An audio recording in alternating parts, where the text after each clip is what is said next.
Unaambia kwamba sasa hivi kumdanganya Mtanzania yeyote inakuwa ni vigumu sana. Yaani idadi ya Watanzania ambao wapo makini na takwimu na masuala ambayo yanahusiana na uongozi ni wengi sana. Sasa juzi kati wakati anahutubia taifa kupitia waandishi wa habari, waziri mkuu wa Tanzania Mwigulu Nchemba alikuwa amezungumza kuhusiana na baadhi ya, alikuwa anatoa takwimu kuhusiana na uharibifu ambao ulifanyika na waandamanaji wa Oktoba 29, na miongoni mwa vitu ambavyo alivitaja ni pamoja na vituo vya mafuta ambavyo viliteketezwa. Sasa alisema kwamba vituo vya mafuta ambavyo viliteketezwa kwa mujibu wake yeye ilikuwa ni vituo 672. Sawa sawa. Lakini hapa unaambiwa kwamba kwa upande mwingine takwimu ambazo zilikuwa zimetolewa za awali kabisa, na hizo ilikuwa ni Novemba 7, ilikuwa inaonyesha kabisa kwamba wamiliki wa vituo vya mafuta, nasema kwamba vituo vya mafuta 41 vilichomwa moto Tanzania nzima. Tumepata athari kwenye vituo vya mafuta kwa Dar es Salaam ni vituo 25 ambavyo vilipata athari ya moja kwa moja kwa maana ya kuchomwa kwa moto. Lakini nje ya Dar es Salaam, Lake Oil kwa taarifa tulizonazo pia kwa sasa hivi wamepata madhara kwenye vituo 16. Kwa maana Lake Oil peke yake ukiunganisha 22 na 16 ni vituo 38 ambavyo wamedhurika moja kwa moja, lakini countrywide kwa taarifa tulizonazo sasa hivi ni vituo 41 ambavyo vilipata athari za kuunguzwa na moto.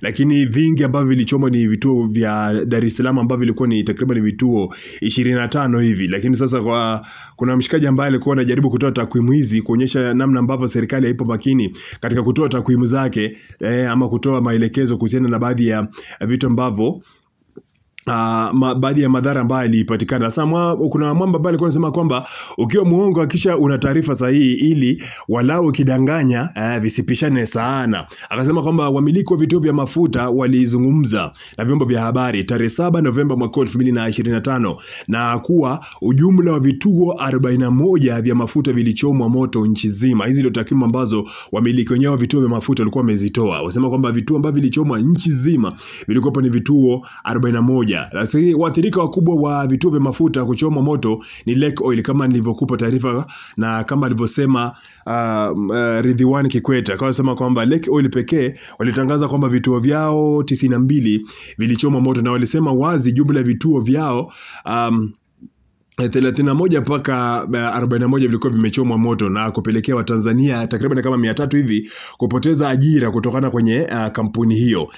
Sasa huyu upande wa pili bana anasema kwamba Mwigulu Nchemba naye anasema kwamba vituo 672 vilichomwa moto. Yani anasema kwamba ukitafuta wastani wa mikoa yote 7 inayoandamana ama iliyoandamana unapata jumla ya vituo 96 kila mkoa vilichomwa moto. Yani takriban, yani tukiamua kupiga hesabu kwa mujibu wa hesabu ambazo ametupa, anasema kwamba mikoa ilikuwa takriban 7 ambayo ilitangazwa kwamba ilikuwepo na maandamano mengi ama maandamano makubwa zaidi. Sasa tukisema kwamba tukipiga hesabu zake kama alisema kwamba vituo vilikuwepo ni 672 kiujumla, ukiamua kugawanya na hivi vituo 7 ina maana kwamba vituo takriban 96 kwa kila mkoa vilikuwa vinachomwa moto. Lakini kwamba hizi takwimu bana ni mkakati wa kuandaa ushahidi kuwa yale hayakuwa maandamano ya wananchi, bali alikuwa ni wahalifu walioingia nchini kwa lengo la maalum la kutaka kuharibu uchumi wa Tanzania kama sivyo, ama alikuwa anataka kutengeneza labda pesa kupitia maafa ya maandamano. Sasa ndio maoni ambayo mdau alikuwa ameyatoa kutokana na takwimu ambazo alikuwa amezitoa waziri mkuu Mwigulu Nchemba. Lakini takwimu zingine ambazo alizitoa alisema kwamba pikipiki binafsi takriban 2268 zilichomwa moto. Anasema kwamba magari binafsi yalikuwa ni 1642, lakini magari ya serikali ambayo yalichomwa moto ama yaliharibiwa yalikuwa ni magari 976. Ofisi za serikali ambazo zilichomwa na kuteketezwa moto ilikuwa 756. Vituo vya mafuta ambavyo viliteketezwa kama nilivyokuambia awali ni kwamba 672, na hii ni kwa mujibu wa Mwigulu Nchemba by the way. Na akasema kwamba nyumba binafsi ambazo ziliteketezwa ama ziliharibiwa ilikuwa ni 273.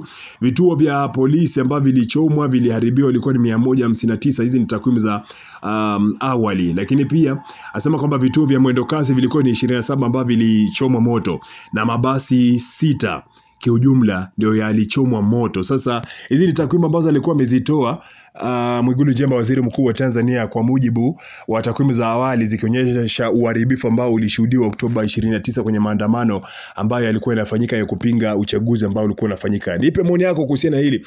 Unaamini kwamba hizi takwimu zina ukweli wote, ama hizi takwimu utakuwa unakubaliana nazo kwa mujibu wa takwimu ambazo nimetoka kusomea, na hii ni kwa mujibu wa ripoti maalum ama ripoti ambayo ilitolewa na waziri mkuu Mwigulu Nchemba?